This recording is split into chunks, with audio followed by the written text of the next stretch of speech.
And then so me mo akwa bamra Adom TV Badwam health tips so 5 minutes o ni adi commercial apomudin de bia e bia na ne de di kan a wo hye ma me mo akwa abaso nkokora na wo twi mu ye kasafa ovarian cyst ho anu dog bo ni nyina tofa de kire ye de ne no ye ba behwe courses na fe age groups won so won ovaries ho betumi atochema timi so tie ni ye nche 5 minutes ni awie fasedama endpoint homeopathic clinic na daro management de bro won tie ne so ni na wo twi mu Doctor Nwan ye ne edin kobo nti frɛ no a ne kire wadwe won komo yi ho ene yare bia no obejo so dog ye mo akwaba ne na wasenso ye hwe course say ye ovarian cyst no course say na age group akra ye oba akra timinya problem bia na yes obia oba bia wa hya ase ebu ni nsa bia betimanya ovarian cyst nti so ye oba na wumu nsa untiminya okay now your the type your ovarian cyst kwa yomu ahodo mienu your be can say functional type of ovarian cyst and you be can say pathological types of ovarian cyst you got the functional type no a e impemibiri no na ma no a omadru omo to say mabunu e kono na etanya saade no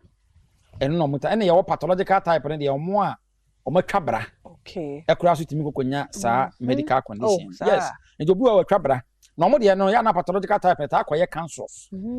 ya no as time goes on within this week ne be chechire mu aha enti no so e ya ade a e wo ho enti both obi ovarian cyst etimi koye benign e bitimi koye malignant e koye malignant de ana say cancers let's say the cells of that organ no multiply at uncontrollable rate ya etimi say surrounding organs any surrounding tissues any umoja nyina etimi say no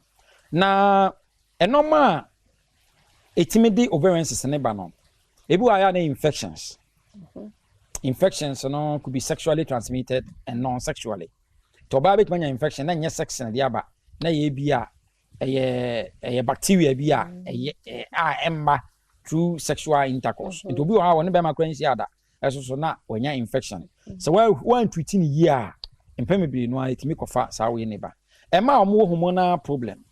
Omo hormonal imbalances.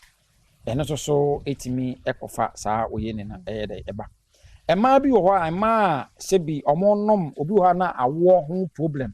na enu awo nom no obi ho na ehun sunsanso side effect ni tinko ba obi so wo kra no na bibi e kan se PID pelvic inflammatory diseases okay eno so etimi kofa saa oye ne eba na pelvic inflammatory disease ne kan na je se eye infection bi a akọ ba wodie mu mpem bebede no ano ama reproductive organs no asha say are inflamed okay it in can say pelvic into oba from abdomen and say wayase kono reproductive organs ni nyina are part of the pelvic pelvic organs it say infection bam na inflamed dia e because when you be can say pelvic inflammatory diseases okay it obi wana enu nti no enam sa pelvic nti na ma oba no nkosua no abehuhuru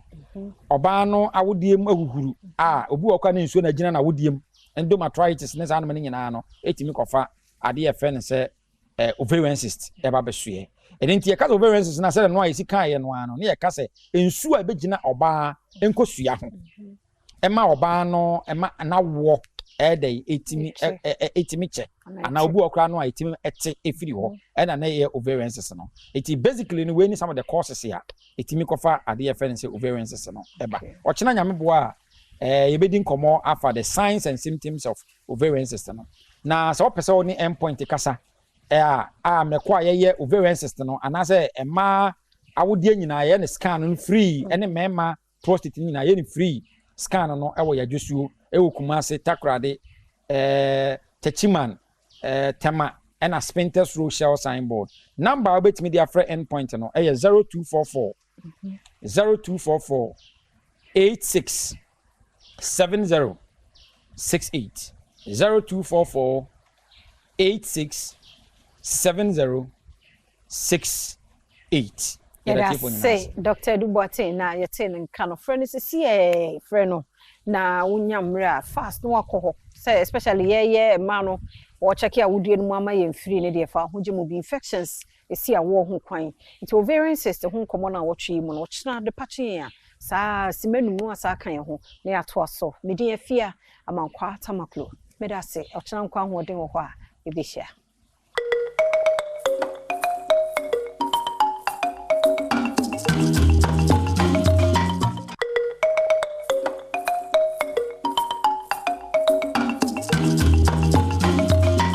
Enenso me mu akwa abamra Adom TV Badwam health tips so 5 minutes ni adi nkomo ahye apomudin mu de bia ebi enene de edikan a wo hye ma me mu akwa abaso nkokora na otwe mu ye kasafa ovarian cyst ho enura dog bo ni nyina tofa de kire ye de nne no ye ba behwe courses na fe age groups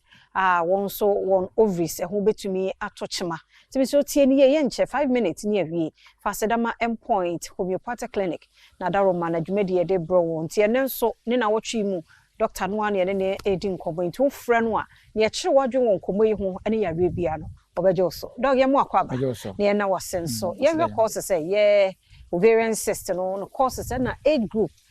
akra ye oba akra timinya problem bia na yes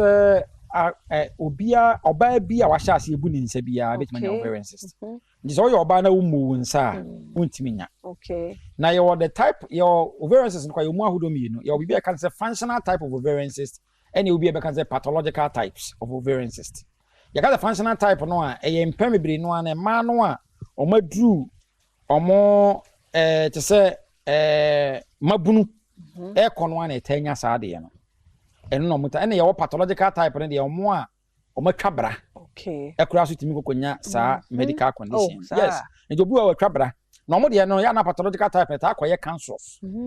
ya no as time goes on within this week ne be chechire mu aha enti eno so ya ade a ewo ho enti both will be ovarian cyst timi koye benign ebi timi koye malignant koye malignant de ana say cancers let's say the cells of that organ no multiply at uncontrollable rate ya itimi say surrounding organs any surrounding tissues any umoja nyina itimi say no na enoma itimi de ovarian cyst ne ba no ebi wa ya na infections infections no could be sexually transmitted and non-sexually to ba bit manya infection na nya sex na dia ba na ye bia